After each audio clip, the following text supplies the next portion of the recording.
UP का आजमगढ़ जिला प्रशासन और खुद यहां रहने वाले लोग अगर पहले से सतर्क नहीं हुए तो महाराष्ट्र में लगातार कोरोना वायरस संक्रमण का बढ़ता प्रभाव आजमगढ़ जिले में भी पुनः कोरोना का संक्रमण बढ़ा सकता है, क्योंकि यूपी में संक्रमण का प्रभाव थोड़ा कम होते ही जिस तरीके से सभी सार्वजनिक स्थानों पर लापरवाही दिख रही है, उससे संक्रमण का खतरा बढ़ने से इनकार नहीं किया जा सकता। चाहे कचहरी हो या अस्पताल या फिर बस स्टैंड या दुकान या मॉल, सभी स्थानों पर जितनी लापरवाही दुकानों और प्रतिष्ठानों की तरफ से हो रही है, उतनी ही लापरवाही जनता की तरफ से भी की जा रही है। आजमगढ़ के जिला अधिकारी राजेश कुमार ने कहा कि इस संक्रमण से बचाव के लिए जिले की जनता सतर्कता अपनाए। हालांकि अभी जांच रिपोर्ट के अनुपात में कोरोना संक्रमण का प्रभाव तो नहीं के बराबर दिख रहा है, लेकिन बहुत जल्द ही मार्च माह में आने वाला प्रमुख पर्व होली और उसके पश्चात पंचायतों के चुनाव में मुंबई से आने वाले लोगों की तादाद जिस तरह बढ़ेगी, अगर उससे सतर्कता नहीं बरती गई तो कोरोना के संक्रमण का प्रभाव अवश्य बढ़ जाएगा। आपको बता दें कि आजमगढ़ उद्योग शून्य जनपद होने के नाते यहाँ के ज्यादातर लोग रोजी रोटी के चक्कर में महानगरों के छोटे बड़े उद्योगों में काम करते हैं। यहाँ के ज्यादातर लोग महाराष्ट्र के मुंबई से जुड़े हैं।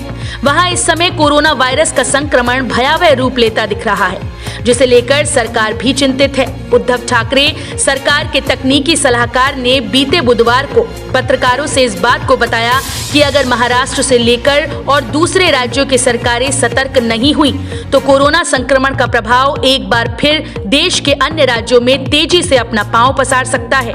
हालांकि महाराष्ट्र में जांच और टीकाकरण दोनों जारी हैं, लेकिन कोरोना वायरस का प्रभाव भी तेजी से बढ़ रहा है। लगभग 24 घंटे में 8,000 से अधिक मामले सामने आ रहे हैं। अगर आंकड़ों की बात करें तो महाराष्ट्र में अभी तक यानी 28 फरवरी तक कोरोना वायरस के कुल 21,46,000 से अधिक मामले सामने आए हैं और 52,092 लोगों की मौत कोरोना संक्रमण से हो चुकी है।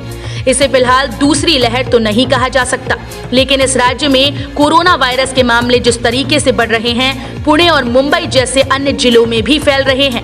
अगर वहां का स्थानीय प्रशासन इसे नियंत्रित नहीं करता है तो स्वाभाविक है कि देश के अन्य राज्यों में ये संक्रमण फैल सकता है, क्योंकि होली पर्व के त्योहार और खासकर यूपी में शीघ्र होने वाले पंचायत चुनाव में यहाँ काम करने वाला प्रत्येक व्यक्ति अपने गांव जाएगा, घर जाएगा। गांव के लोगों को उनसे दूरी बनाकर रहना होगा।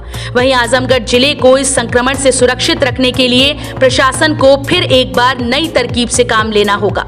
काफी दिनों के बाद हम आपको आजमगढ़ के उन सार्वजनिक स्थानों के दृश्य दिखाएंगे जहां पर आप देख सकते हैं कि ना तो मास्क का प्रयोग है और ना ही सोशल डिस्टेंसिंग का कोई पालन किया गया है। देखने से लगता ही नहीं कि यहाँ कोरोना वायरस का कोई प्रभाव है।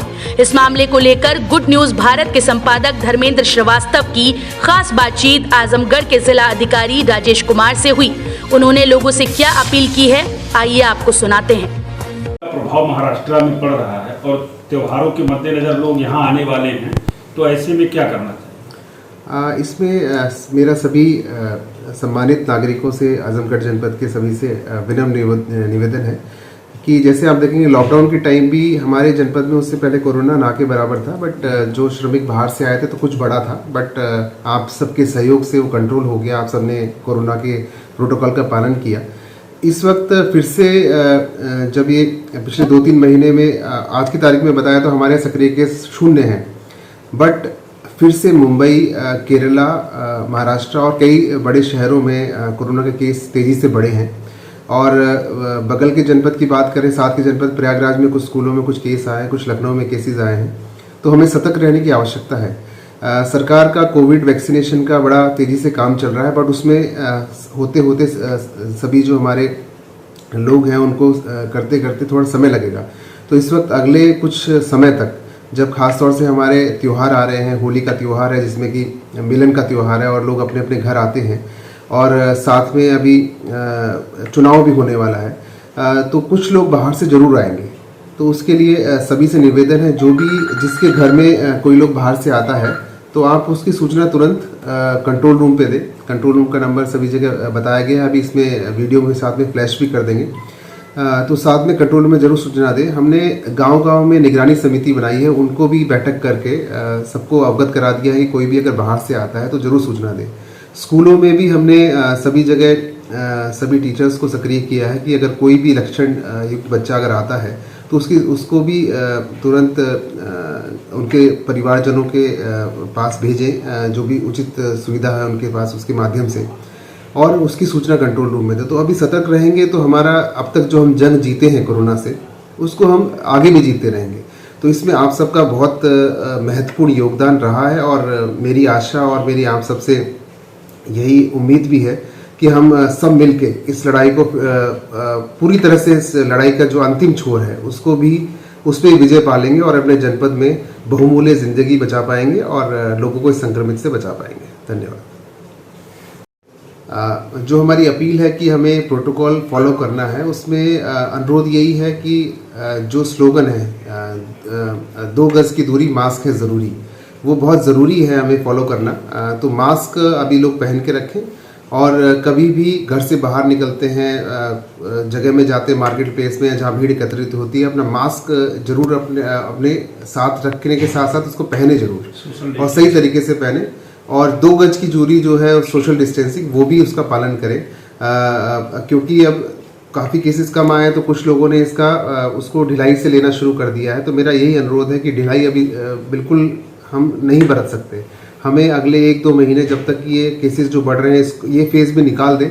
हमारे जनपद में अभी 0 है और उसको 0 ही रखें, यही हमारा लक्ष्य है। तो सभी 2 गज की दूरी बनाए रखें, मास्क जरूर पहने और अपने हाथ बाहर से जब घर पहुंचते हैं हाथ कपड़े वगैरह सैनिटाइजेशन की व्यवस्था जरूर सुनिश्चित करें। बहुत बहुत धन्यवाद। गुड न्यूज भारत की एक बार फिर आप लोगों से अपील है कि देश में कोरोना से बचाव के लिए टीकाकरण जारी है। टीकाकरण में प्रशासन का सहयोग करें, साथ ही सोशल डिस्टेंसिंग का पालन करें, मास्क का हमेशा प्रयोग करें तथा साबुन से हाथ जरूर धोएं। अगर आप सावधानी बरतेंगे तभी इस संक्रमण से बचे रहेंगे।